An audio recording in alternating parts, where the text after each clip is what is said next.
Lévy sans interdit à 8h11 sur Sud Radio. Bonjour Elisabeth Lévy.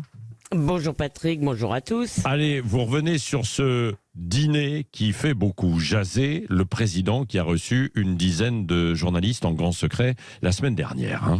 Oui, alors au risque de vous décevoir, cher Patrick, Oui. parce que c'est moins sexy, c'était pas un dîner, c'était un déjeuner. Ah oui, c'est vrai, alors, c'était un déjeuner. Oui. Voilà, non mais bon, vous faites entraîner Non, par mais Guy c'est Carlier. Guy Carlier, Voilà, bien sûr, bah tout à l'heure, vous l'avez entendu. Oui. Oui, évidemment. Alors le secret, le grand secret a duré 4 jours et c'était donc mercredi. Alors peut-être que le président pense qu'il est entouré de branquignoles qui sont incapables de faire l'article de sa réforme. Le service de presse a donc invité une dizaine d'éditorialistes de grands médias, qui ne sont pas tous des adversaires politiques d'Emmanuel Macron, à se déjeuner à l'Élysée pour qu'ils s'abreuvent directement à la parole divine.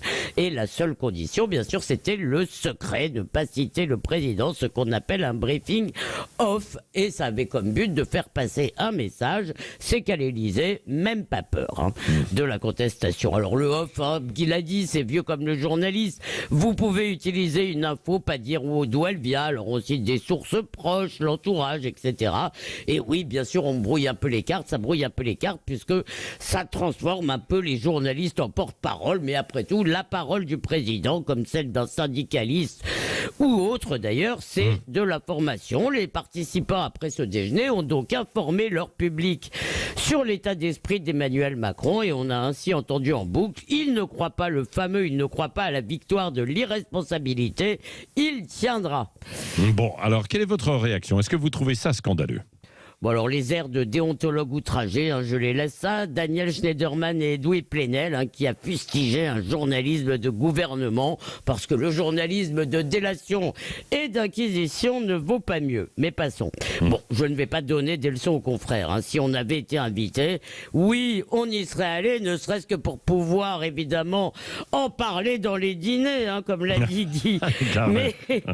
mais justement, on n'a pas été invité. Enfin, pas moi et pas vous. Apparemment Patrick, le problème c'est peut-être ça, c'est l'entre-soi. On est entre gens du même monde qui parlent le même langage, des gens du cercle de la raison comme l'excellent Alain Duhamel, il y avait aussi d'ailleurs son neveu Benjamin Duhamel qui lui est à BFM, et puis c'est des médias convenables, Le Monde, Les Échos, Le Figaro, BFM, France Inter. Alors en plus, si certains ensuite ont repris à leur compte, cette fois-ci sans citation des arguments présidentiels, ce n'est pas par servilité, non, vraiment, non, mais pas du tout. Mais tout simplement parce qu'ils pensent comme le président. Et par exemple, écoutez, on les entend. Ce sont des éditorialistes. Et d'ailleurs, ça, excusez-moi, mais ça n'est pas infamant, c'est encore un droit. Mais évidemment, c'est comme je vous dis, c'est le même monde. Ces gens-là ne doivent pas avoir autour d'eux beaucoup d'amis qui votent mal, par exemple. Si le président avait invité des gens de causeur, de Valeurs Actuelles et de Sud Radio, vous, par exemple, cher Patrick, lui aussi aurait pu apprendre des choses. Vous auriez été le porte-parole de cette France, des gens ordinaires, l'expression affectueuse d'Orwell, qui vous parlent tous les jours au 826 300. Ouais. Voilà.